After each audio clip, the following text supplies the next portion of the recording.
In any case, it will be made available to the public. Will you please state your full name? Archie L. Mason, Jr. The interviewer today for the Oklahoma Historical Society is Dennis Zotigh. Today's date is July 31st. The time of this interview is approximately 10:30 a.m. This interview is being taken in the Wiley Post building of the Oklahoma Historical Society. Mr. Mason, will you please state your birth date? August the 22nd, 1944. And where were you born? Ponca City, Oklahoma. What were the name of your parents? Archie L. Mason, Sr. and Julia Deal Mason. What were their occupations?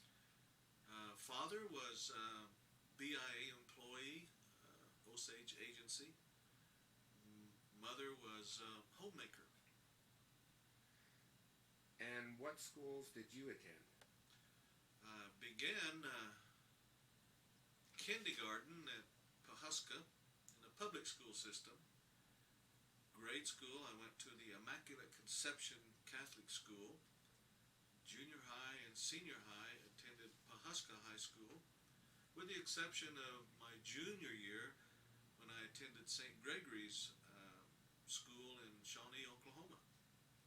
And then went to Northeastern State University, received a couple of degrees there, and did some postgraduate work at the University of Tulsa. Wonderful.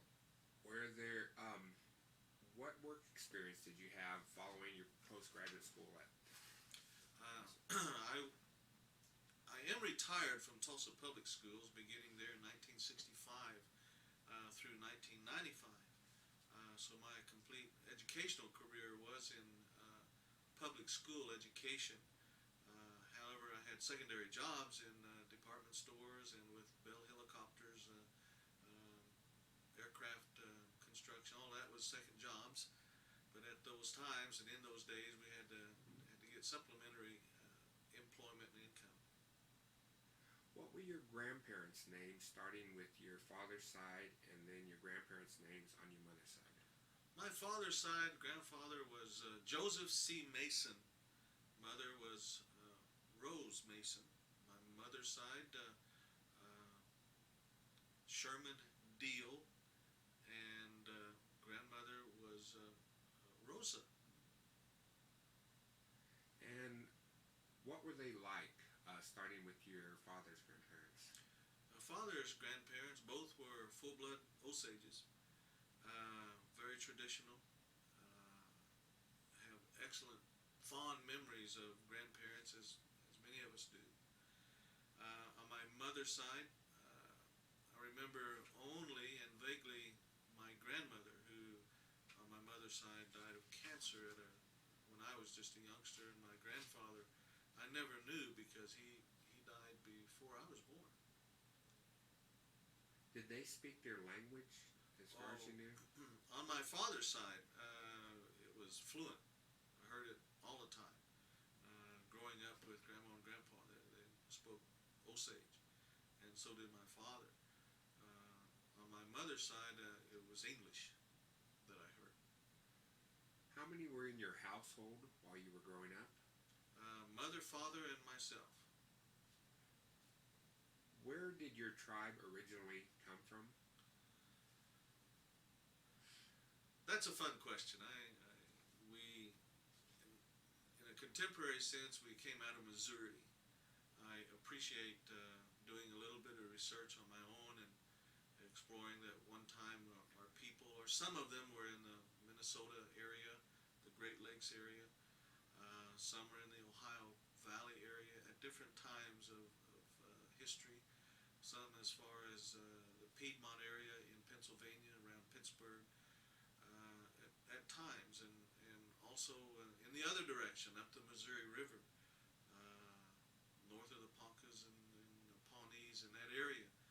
At different times, we were a large tribe, and as far south as New Orleans, in that area, we were known and seen and have had visibility in those areas. And going back 1,000 years or so, know that there was a connection connection with the Cahokia Mounds people in central Missouri, right there east of St. Louis. That perhaps the Osages came from that group of people 1,000 years ago. So to answer your question, in a historical sense, that's what I like to say. In a cultural sense, we came from the sky. Is there a creation story associated with the Osage people? To my knowledge, yes, there is a beautiful story of us as a people coming from a star system, a constellation area in the sky, seven sisters, and that's somewhat common among Indian tribes, that there was a star, the seventh star in that particular system, and from that a transfer of energy and coming to the earth. And for the Osages, we came to the earth, but we entered into the waters, and then we came as a people out of the waters. Just kind of summing that up, but we are water people, but yet we're from the sky as well. It's some of the very old stories in a cosmic kind of sense. Where did your family settle when they came into Indian Territory? My father's side, we settled at what is now called Gray Horse, Oklahoma, or Gray Horse Indian Territory, on the west side of Osage County today. On my mother's side, which also is Osage, Chief Jim Bighart had established a camp which is now called, in the area of Barnsdall, Oklahoma. Barnsdall was originally called Bighart, Oklahoma during Indian Territory times, and then changed its name, the city changed its name to Barnsdall, but there on that Bird Creek was a Bighart camp, and that was on my mother's side. That camp was there, and on my grandfather's side it was over at Gray Horse. So was Bighart Camp a separate district of the Osage people at one time? Well, it actually was a band. We had different bands, and they established villages or campsites. Gray Horse being one, and there was a Yellow Horse band to the north of what is now Fairfax. Just like Black Dog had his place down in the southern part. Bighart band over there. There were just a number of bands in the early days that were encampments, you might say, that were where the people settled. And those were spin-offs from the Kansas days. What are some of the differences between these different bands or communities within your tribe? In the early days, there were distinct differences. There were in dialects of how the language was spoken, I understand. The clans that were within them, those particular bands. It all had to do with the society itself and the value systems that were a part of the people in the early days, and that was that transition from Kansas and into Oklahoma Territory, and the reestablishment of Osage country. So there was a very distinct difference among the bands. They were similar because they were all the same, but yet they had their own unique differences, colors, foods, the way they did things. They were each unique for each band that came in. But that was the reason why you had bands. In the past, what tied these bands together? The social structure was quite complex for the Osages. We had a very unique, disciplined social structure, strata, you might say, of how things were in family and makeup of the people. And it had been that way for a long period of time. And it remained that way as the tribe came into Oklahoma Territory. After that, some of the things began to change as history and time changes all things, but initially there was a very complex social structure for our people. As the tribe evolved, what ties these communities and bands together today? The ease of transportation, the blending of our tribe today is probably the the single thing that I can think of. They're not separated by a day's or day and a half worth of travel by horse or wagon. We can get there in a matter of minutes by car, and so that has brought a lot of people together. And it sounds rather simple at this point, but it was a major change that allowed the transportation, the ease of transportation to connect all of these bands and peoples together, which allowed things to change and allowed a lot of things to blend, and so that what once was very complex is not so much anymore. So this transformation of transportation, did that affect your ceremonies and ceremonial society? Oh yeah, I think with the ease of transportation, and certainly our tribe, as other tribes, adapted to whatever was available, and changing from horse and buggy to the availability of automobiles in the 20s and the 30s, allowed food products, more frequency of ceremonial kinds of things, social kinds of things, evolved even more, so that was an effect on the people, to have the availability of transportation, mobility, and movement. I'm sure it was just as dynamic when the horse first appeared and allowed the people to become mobile and expand. And so it happened and affected us whenever our people got a chance to get automobiles. It allowed them to do a lot of things and expand and move and travel, and have a lot of activity within our people. Well known throughout Indian country is the fact that Osage people were blessed to be on land that had oil on it.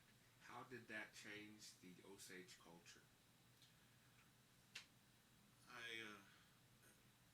The culture itself was, we like to say, is intact. However, when one must understand that the Osages, coming out of Missouri, with a large land base and seceding lands and acquiring lands in southeast Kansas, and then having the same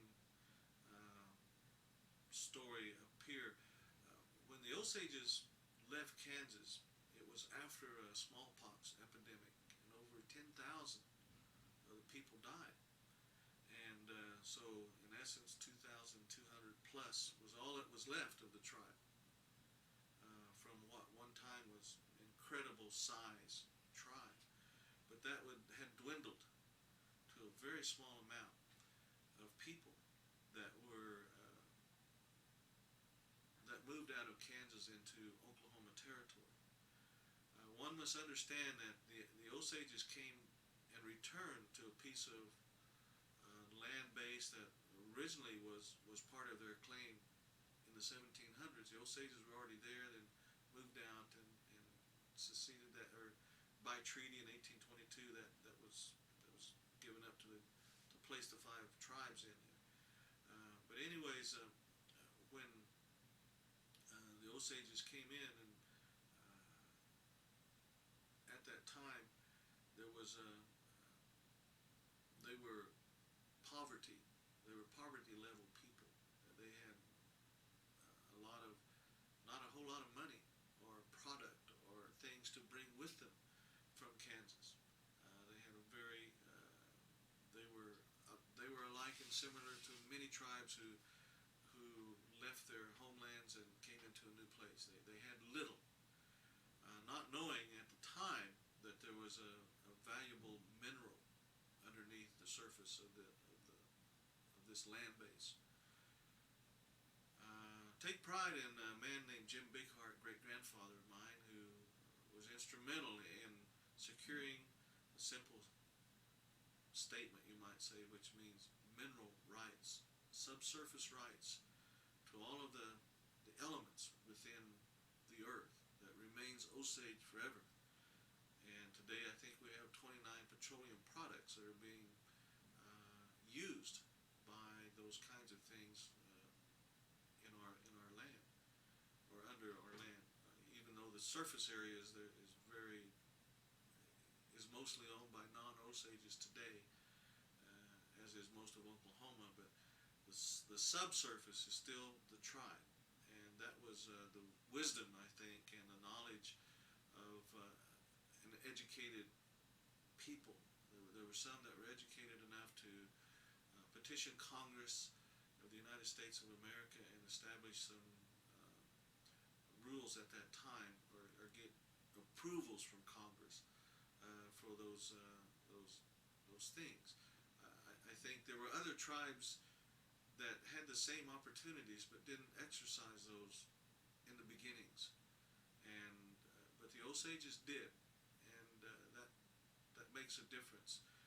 And then because of that, there was an incredible change. You have to imagine a people who have nothing, who in a short amount of time can't afford anything. That changes you. That can change you.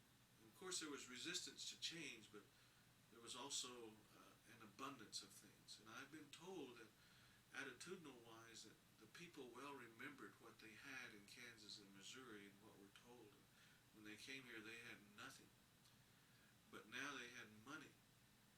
But it wasn't to flaunt or show off, but it was to say, now I have as much as any non-Indian in this area, and maybe even more. What do you think about that? And I'm still Osage. And so there was an attitudinal thing. However, that also allowed them to maintain a great deal of spirituality, ceremony, ritual in that. So unfortunately, there was another side of that story, which is with the abundance of money and money in one's pocket, there's all kinds of temptations that are out there. And that too affected our tribe a great deal. How did the non-Indian community view the Osages once they did come into money? I think my opinion, or I feel that it was open season. You had a group of an Indian tribe with a lot of money that just surfaced. And I'll give an example. This is history as well. At the city of Pawhuska, which became the center for the tribe, at one time had over 400 attorneys in one city, and had over 35 different car dealerships in Pawhuska. I don't know how many saloons, but all of those things that opportunistic people would go after when they assume that there's a people out here that are easy pickings. And they came in with product, and they sold a lot of product, and people had the ability to buy product without question. And so people made money, and people spent money, and there was a time when it was quite interesting. It was before my time, but I've heard many stories from a time when the Osages, who still weren't allowed to go to the country club and have social activities with the non-Indian folks there, who were affluent by that time because of profits. Osages would, because they had a new status to explore, would have their own social programs, have their own card tournaments, and go from house to house and stay all night and have pitch tournaments and those kind of things, dress up in the finest clothes and have the finest foods, but still were not able to mix, you might say. So they did their own thing, which changed some of the culture.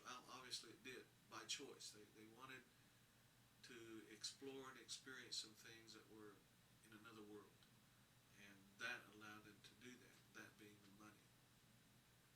Integral to modern Osage culture are the men's society dances, also known as the Ilonshka. Have you always been involved with the Ilonshka?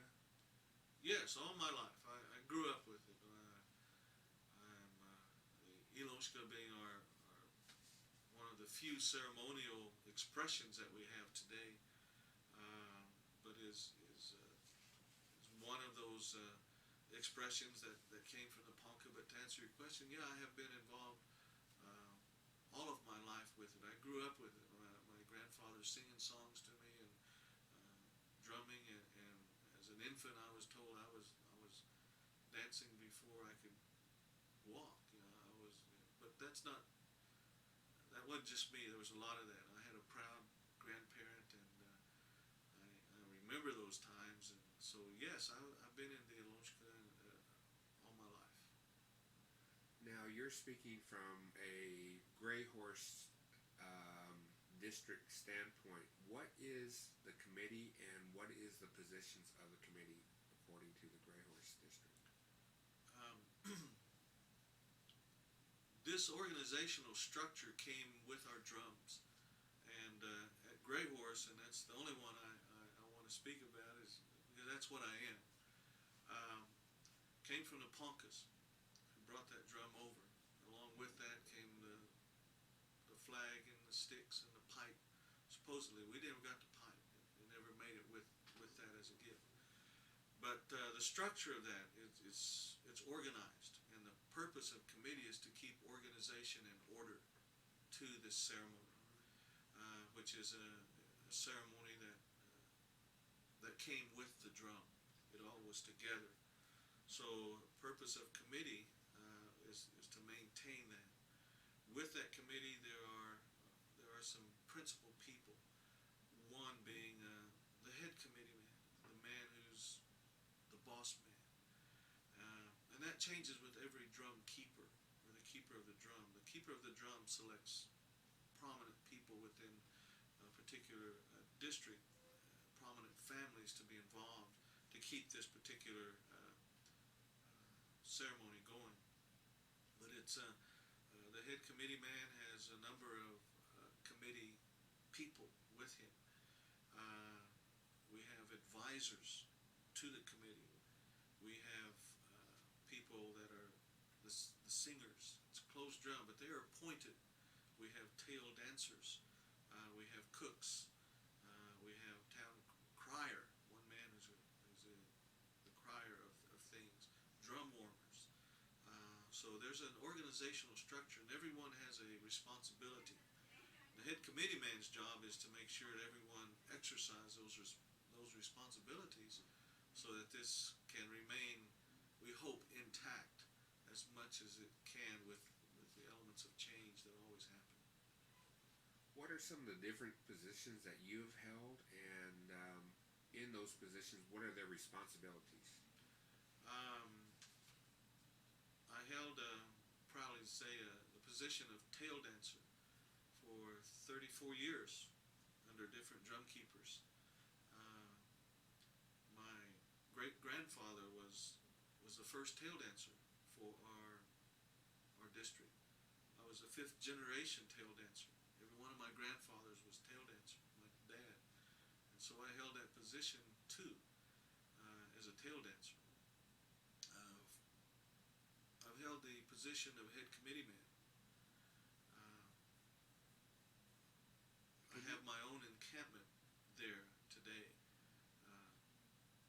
So I've had some positions with that. I appreciate all of them and understand all of them. What is the tail dancer, and what is his responsibility? For the story that I've been told, and I relate only a story, I believe it as such, and one of the elders told me that the tail dance originated at Gray Horse with the people there. That's where that tail dance began. But for our people looking at this, our songs are made up in an order of things, and usually four verses, 4 times through, and then there's a stop, and then there's a fifth, which is the end of that song, or the tail. But I was told that in the old days, was among the Osages, before this Ilonshka came in, before it was part of it. There was a time back when many tribes were aggressive, and there was warfare between tribes. the Osages had a particular society, a very unique society of men whom, after a battle, there would be fallen warriors on both sides that had to be retrieved. And at that time was probably one of the most serious times of battle. Although the battle was over, somebody had to go in and claim your people back. And it was at that time that the enemy could play possum and take you out easily. So it was a very risky place to go, to imagine hundreds of fallen warriors in a battle site, but you had to go in and retrieve them among the enemy, knowing well that it's risky and that you could be taken out at any moment. So there was a group of warriors who were selected to do that. They were sometimes the bravest of all, and they just because the battle was over, their job as a warrior was not. So they had to go into the battle area, and in doing that, they would actually kick the enemy with their foot. They would kick that enemy to see if he indeed was dead or wounded enough that he was not a threat. So they had to kick the enemy. And that motion is brought forward today in the tail dance styles of the Osages. When the tail dancer finishes that last beat of that song, that man kicks. And when he does that, that's the symbolism, that's the story I have about why that tail dance is. It goes back before the Enoshka, it goes back to those old days. And so those very few men who are chosen to be tail dancers, for each district today we have four dancers of each district who are the tail dancers. So they represent those four warriors that would go in at the last moment to do that. And that's the story I have. How are they selected by the head committeeman? They're actually selected by the drum keeper, and under advice from families and so forth. And many times the tail dancers represent not only to be a good dancer, but they represent family. They represent the prominent family. So that's one of the reasons that we have tail dancers among the Osages anyway. They'll select prominent family young men usually to be those dancers, because that is a place of honor. You mentioned that the Ponca gave the Gray Horse District a drum. What does that entail, and what is the history behind that? 145, 155, many years ago, the Ponca people were on the west side of the Arkansas, and the Osages on the east side. Both had come in to Indian Territory from homelands that they would rather be at, but they both appeared about the same time. At the same time, when they came in, we were very close tribes, language, cultural things of that nature. Even so much that I have Ponca relations because my great grandmother took a Ponca woman as a sister. There was a big ceremony on the Arkansas River, and the Osages and the Poncas came together. Unlike today, when it's just a word of mouth, there was a very elaborate ceremony that happened. And these two women took each other, which united a couple of families. And so I have family now among the Poncas, even though we're not blood related, but because of that relationship of 2-3 generations ago, I still have relations in my family are related to the Ponca people because of that. But not only just my tribe, there was a lot of that blending and acceptance of one another in the early days. And I was told this by my Ponca grandfather some time ago, that in those early days when the Poncas come in here, they like the Osages, were not able to bring everything from their homelands with them. When they got here, they didn't have the seeds to plant. They didn't have things to hunt with. The game was gone. It was a tough time. The people were starving. They were having a very difficult time. And the Osages came over. We saw our brothers over there and sisters hungry. And the Osages brought food over there to the Poncas to get them through a particular season. Wagon loads of food they brought to the people. He said the Poncas didn't have anything, so they wanted to acknowledge that gift. They didn't have anything, but they had this dance and this drum. We didn't have that, so they said, that's all we got. We want to give you this drum and this dance and this order of things that you can have it. We'll give it to you. Well, that's all we got to give you. And saying thank you for the food items. So that's a story I heard, and when they brought that over to the Grey Horse people at that point, they accepted that, and it became our drum at Grey Horse. So the influence and the relationships with the Ponca people are solidified by that gift, and we still have that at Grey Horse today. It was a direct gift from the Poncas, and we hold on to that, and we still acknowledge that was brought from them. Who is your grandpa, your Ponca, that you? I speak of Perry LeClaire, the late Perry LeClaire, and he and my father are very, very close as brothers, but they kept that relationship ongoing for my family and my generation, and so he was my grandpa called Indian Way. Approximately what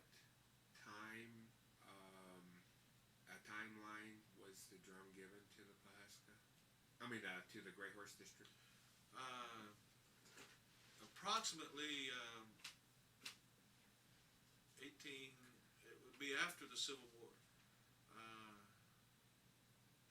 don't want to say 1880s, 1890s. I'd have to do my math back and follow back, but it was a gift that there is a date there. I don't know what that is, but there's a given date when that happened. From your earliest recollections, what were some of the things in the Osage Alaska that have changed over time that you have witnessed in your lifetime? Size. It has grown in size. When I began, I was initiated, roached, you might say, brought into the dance by my grandfather in the old roundhouse at Grey Horse. This was prior to 1960, and because we had a prairie fire that came through that part of Osage County, and it came right through Grey Horse, Oklahoma, and it burnt down the old roundhouse. It became history, and after that they had to reestablish a ceremonial ground, and they built the arbor, which is standing today, that we dance under, which is completely different. But that was the thing I remember most, was the roundhouse, and it seemed so large as a young child to me. But today's standards, if we had 30, 40 men in there, that it was packed. That was it. That was in total of all of the dancers of the Osage. That was it. The committees were smaller. The participants, the dancers were less than today. So size really has changed. And I remember when the women were not allowed in there. This was strictly a man's dance. The women were not allowed to get on that ground and dance. It was just the men. The women would stand in place and dance. And I remember that today it's changed. The women come out, and so do my wife and granddaughters. They participate along with me, and I feel good about that. But I remember a time long ago when that didn't happen. But that was a major change. And then the size of the committees that we have today, when at one time it was to have 30 people from a particular district to make up the organizational structure of a dance. It's not uncommon today to have over 100 people involved. Our families are getting larger, and there's a lot more of input. There's a lot more of interest than the times I remember as a child. The interest was there, but not everyone was participants. But it is something today that is growing.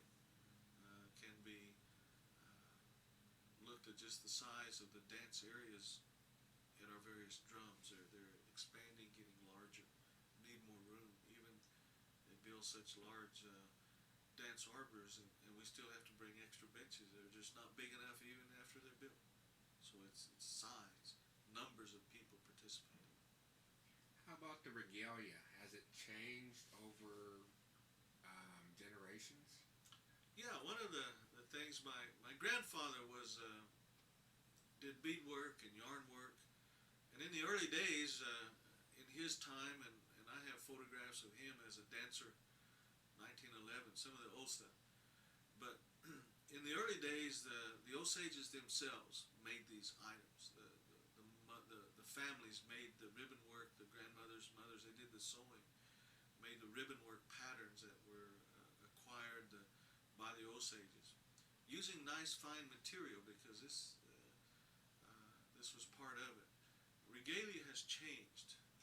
Time has allowed that, but also I would notice as the yarn belts that the men have in the early days, prior to the Iloshka ceremony, those belts also had a purpose. They were woven belts, but there were two colors, brown and black, because they used the buffalo hair and the hair from horses and so forth to weave these belts.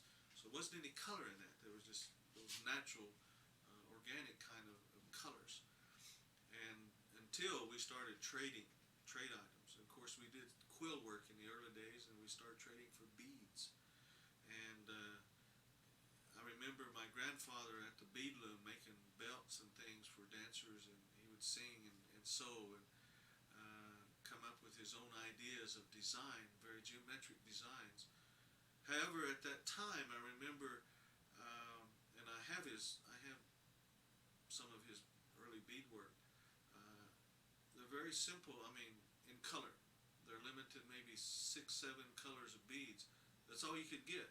He would drive from Fairfax to Clinton, Oklahoma to get his beads, and take him a day to drive down there and a day to get back. But he'd get his beads out of Clinton, and he had a lot of friends there in Cheyenne country. But anyway, he'd come back and he'd have beads, but they'd be just those colors. And after his passing, and my grandpa Perry LeClaire became also a master of beadwork man and did a lot of loom work.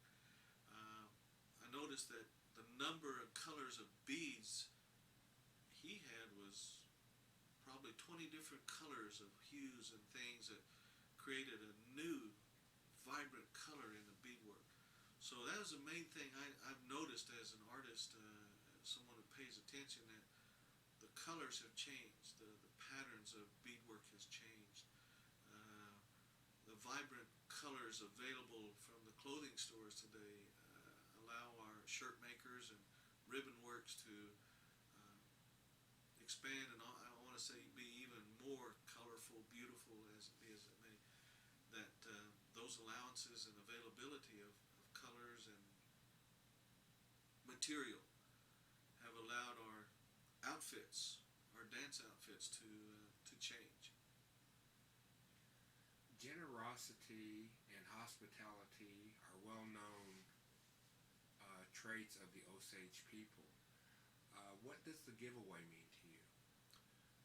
A giveaway to me is the availability, the time, a special time allotted to a family or an individual to pass good feelings onto somebody else. It's also a time to present gifts to somebody else. It's a gift-giving time. We were always a giving people. Whether you come and visit a house or something, you come into a house, you're going to get a gift, a food or something. People want to give you something. You came to see me and I want to give you something. Or you came to my camp, we're going to eat, I want to give you something. Maybe it's your first time ever to come and visit me, well, I'm going to give you something. But we were giving people, and to my knowledge, and I think we mimic our people a great deal, our ancestors. I saw my grandparents doing that, always giving things away. My parents always giving things away, and helping and supporting needy projects, part of giving as well. So a lot of people who were able to afford those kind of things were very much very generous to help their churches out, or help civic programs out, or to committees out or just to help. But it was always a part of it. So the giveaway to me is just a small period of time to give some things away to as many people as you can, because it's from the heart. And you acknowledge certain guests, whether they're within your tribe or usually the visitors from other tribes or from other places that come. You just want to place gifts to them. And it's something I enjoy doing as well. There's an enjoyment about that. I know what my grandparents felt when they did that. Sunday of the Elonshka is reserved as giveaway day and to recognize individuals. Can you elaborate on that? Sunday is the fourth day. Among our Elonshka dances, we have 7 dances. We have 7 dances in 4 days. Those are sacred numbers among the Osages. 7 and 4. So we have 7 dances, and everything leads up to that 7th dance. And Sunday is the last day. That's the last dance. That's the last beginning and the end of the dance. And on Sunday, it is reserved for what we call the family songs. And those are songs that have been composed for family members, usually those that are now deceased. It's a day of memories that families can gather and hear a song that belonged to grandfather, grandmother, and because of that, you respect and you honor that song and that memory. And in so doing, it is also the time to give things away in honor of that, because they did that. The owner of that song was like that. They earned a song, they earned a name, they earned things. And today as offspring, we want to continue that belief system and the availability to honor and live a memory, good memories of good people. Not everyone earns a song or gets a song, but those that are intact today, those that belong to each of these drums, they are part of keeping our traditions alive, and that's the most important of the days. That's the most important dance of the whole dance of the Elonshkas, when we have our family songs, because that's the very human part, the very spiritual part. It's the very part of your memory that comes alive to render and support that. And that's a time when you look about, when you're in the arena and dancing, that you look and you see all of the hundreds of people that come and dance on that one person's song, and realize that you're all related. You're all one people, and that's what it's all about.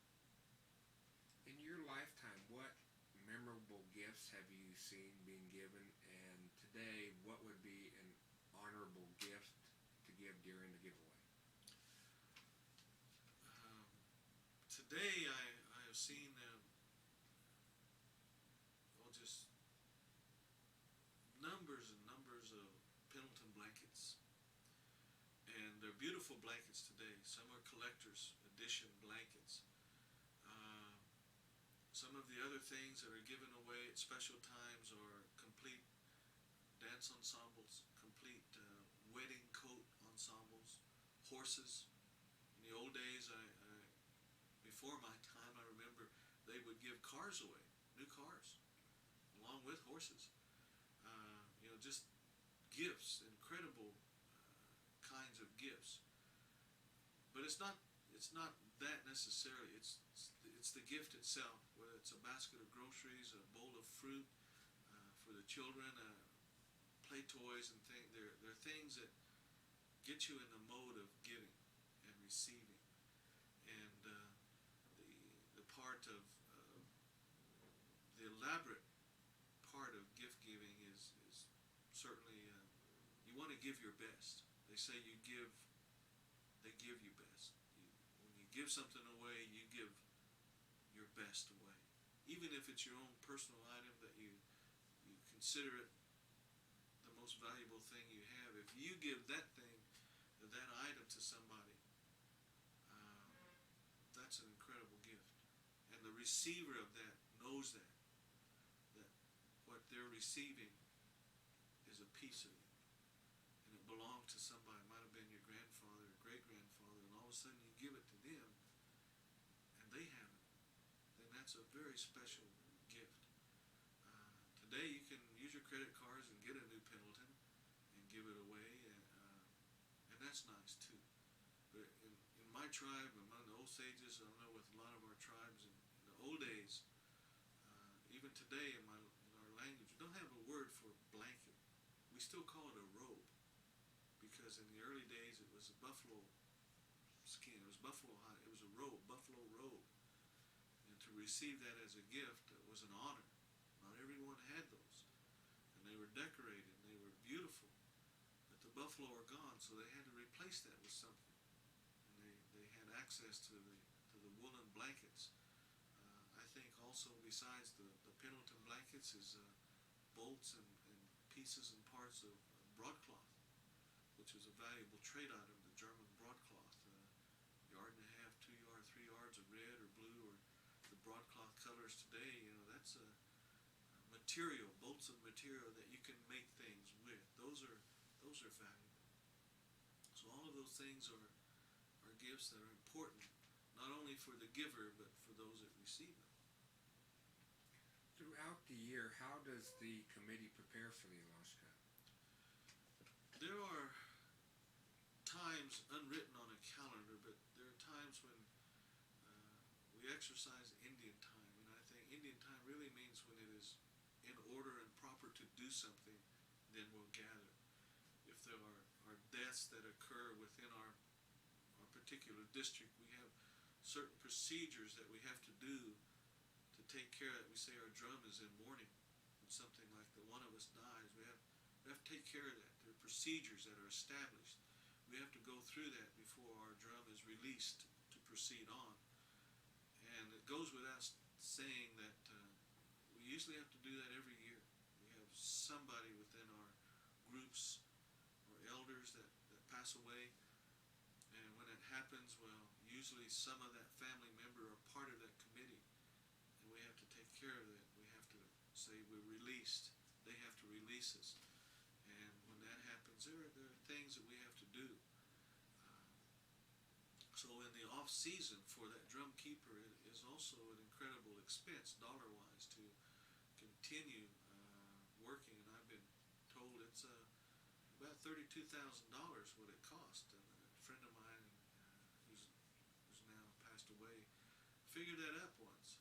Not only just for the 4 days that you're in your major dance, but prior to that, after that, during the off season when you have dinners that you take care of, funerals and things, it's a big expense, and that's something that else that family and committee are supposed to help out with. Everyone is involved, so it's not just ever to be considered a burden. We look beyond dollars and cents to be a part of this tradition. You forget that. You're a part of it. If it takes this, then you contribute that. And sometimes you just do it because it's part of what we do. But there is off seasons, and for our district, a lot of things seem to happen between the winter season and the first of spring, end of winter and first of spring. We say that grass starts to come up. We say that blackjack trees, that black oak starts to bud out. Whenever that spring comes, that's when we start preparing for things that's going to happen in June. In the old days, it used to be around a lunar calendar. We used to do things about the phases of the moon. It's a little different today. That's another major change, but we have some blocks of time more or less set aside in the major dances in June. Do you view change as good or bad? I think change is inevitable. I always like to look at change as good, because you can't do anything about it. And the change that some things disappear with change, become a memory, and you can't get that back. That's sad. But change has been affecting our people, all of the tribes, all of us as indigenous peoples, forever. I mean, change has always been here. There's always been change. There's always been tribes that were aggressive and would take over another tribe. One tribe would just completely disappear. There was a population, a depopulation, and a repopulation of different areas that we call Indian country, which is North Pole to South Pole and East to West. Before any white man was here, there was change going on all the time. And it still happens today. We have to live with that change. It's hard to not change. But it happens. What we try to do in our traditional ceremonies is not to affect the spirit of the ceremony, to keep the spirit. Tell me a little bit about the songs that are sung during the 4 days. Is there a certain order or a certain spirit they're trying to achieve, or? In the songs itself, the music of the dance, in the music there's sets of songs, or a head singer will coordinate with the head committee man. And for example, the very first afternoon session, the first song, the first set, usually will be 4 songs, perhaps 6. That's what they work out in the first afternoon, because everything is in order, and there's a certain tempo, certain songs that have certain tempos. That again, the Ponkas have brought over. Beautiful songs, but it starts off slowly. It's supposed to. And then the second dance, which is the first night, the tempo raises a little bit. The word songs, and mostly all of them word songs, they'll be brought out. Then the second day, which is our third afternoon dance, singer and so forth, they may bump it up, say we're going to sing 6 songs in the set. And then the fourth dance or the second night, they may sing 8 songs a set. Just starts bringing these dancers into it. This dance itself starts to build and expand up until Saturday night, when it's an incredible experience as a dancer. And as for the singers, it just brings it up in an order of things. They just don't hit it first time and start jamming it. There's an order of things. You have to understand that this is the way it works. And they take you up to a peak on Saturday night. When you hit the peak, that's when usually they stop. That's the old people said, when it's really getting good and all of these dancers are into it, and we say the spirit is there, that's when you stop. And they say, wow, it was so good, why did we stop? That's when our old people, that's when you do it. That's when you've completed it. And what that does is make you want to come back. Because you want it again. You want to come back next year because it felt good, and I'm not through. I want to come back and do this again. And so they were very wise in doing that. You didn't dance until you dropped. You dance till you get that peak, and then that's when they stop. And then, of course, that takes you on into the last day, which is Sunday, the family songs, and that's where you're supposed to be. So the music was part of the order of things. How about the dances? Is there certain way to dance on the first day as compared to the Saturday when it reaches its peak? Well, yeah, I think as a dancer all my life that we react to the tempo of the drum. That kind of sets things. The songs that are rendered are just as beautiful sung slowly as quick tempo and so forth. But it brings you up to that, and it's part of an endurance, and that's part of what I was told that word Enoshka means. There's many meanings to that, as I was told. That part of that means endurance for a man, for the dancer. That it takes you up into that. Part of that too is the key word is endurance, and also to be prepared. You're always prepared in that Enoshka, because that's part of the spin-off from its original beginnings, that the dancer is always prepared.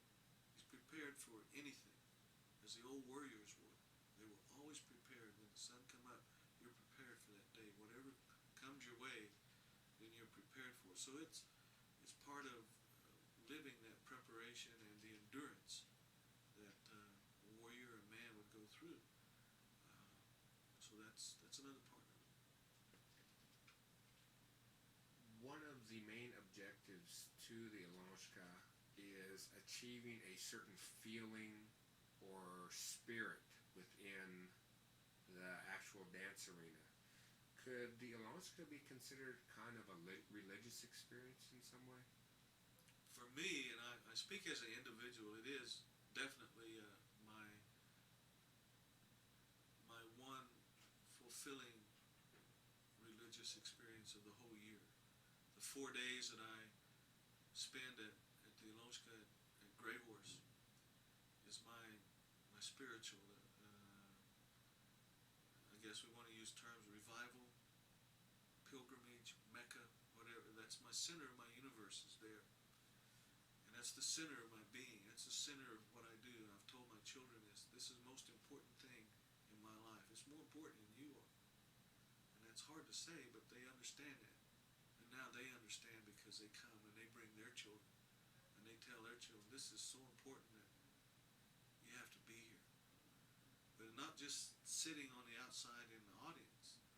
You got to participate in this. You can't explain it. For some of us that live that feel it, as my father used to say, if you believe in something, it works for you. He said that many times to me. And you believe that particularly a spirit or the spirit of the dance or the spirit world is present, as I was told they are when this dance comes. They come. You're not the only one there. They're there. All of the people from the old roundhouse, they're there to participate in this because it's a heavy-duty thing. And it's not negative at all. It's a celebration. It's a joyful time. And there are times when you're wrapped into that as a dancer that you're affected by it. You're affected emotionally, as perhaps any religion does to a believer. That once you get into that, it affects your emotions. And when your emotions and your inner self get connected with that music and song and dance and expression, when all of that ties together, then for me, that's part of what it's all about. It's part of something I have a right to. I inherited this from my father who told me how this feels. You're going to feel that one of these days. Grandfather, you're going to feel it, but you got to be in there. You got to be in good mind. You got to be in good heart to feel that. And if it's meant to affect you, then it will. There have been times when I searched so hard for it, it doesn't happen. And there have been other times when a particular song comes out and I'm dancing and all of a sudden it's just like, wow, there's just a rush. And I know it's here. There are times when you can't even feel the ground. You're just like floating. You're just moving. And you look and you see all these feathers moving. And you don't see any faces or people. It's just these feathers moving around. And you know, man, it's here. When we say it's here, it is perhaps that spirit. It's beyond that. It's what's beyond us. And that's what was given to us to take care of. When that occurs, that's what I go back for every 4 years. That's perhaps that element that I tell my children, my wife, people around me that are close to me, my family. That's why it's so important to me. It's very, very important to me. And not only that I'm searching and wanting that feeling, but yet to preserve and protect that feeling for them. That someday when they're in there, they're going to come out smiling and say, boy, there's something powerful in there. There's something that happened to me in there. When they get there and they can't explain it, then I know they've been there. And they'll be back. And they're going to take care of it. Because it's alive in there. 100 years from now, if someone was to look at this tape, is there some advice or words of encouragement that you would like to leave someone who is looking at this tape? Yeah, I would like to say I hope that you are able to adapt to the changes that have occurred. Adapt in a good way. Adapt to things around you and not replace things with those adaptations. But adapt because there will be changes. There were changes 100 years ago that my grandfather went heard stories. My grandfather, my grandmothers, a long time ago, we say frontier time, but they're real. But in that time, there's been changes. There've been changes that have affected the way that we are. Many times we don't like to acknowledge all of those changes as being positive. And many of them are not. They're changes that affect us in a negative way. But what you do is try to determine the difference. Be aware of the difference of these changes. So when a change does come, you can say that it's just that. Something's changed, but I still have control of this. I still haven't lost anything because of the change. That's what I wish and hope for those looking on, that you don't lose it.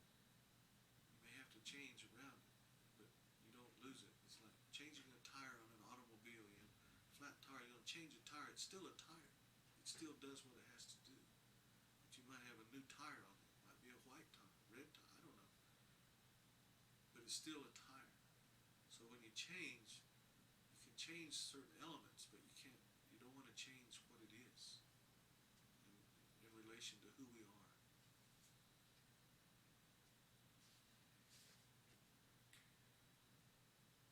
This interview has been conducted for the Oklahoma Historical Society. It may be used for educational, interpretive, research, and/or exhibit purposes. In any case, it will be made available to the public. Will you please state your full name? Archie L. Mason, Jr. This interview has been conducted by Dennis Zotigh for the Oklahoma Historical Society. Today's date is July 31st, the year 2002. This interview is being concluded at 11:30. This ends this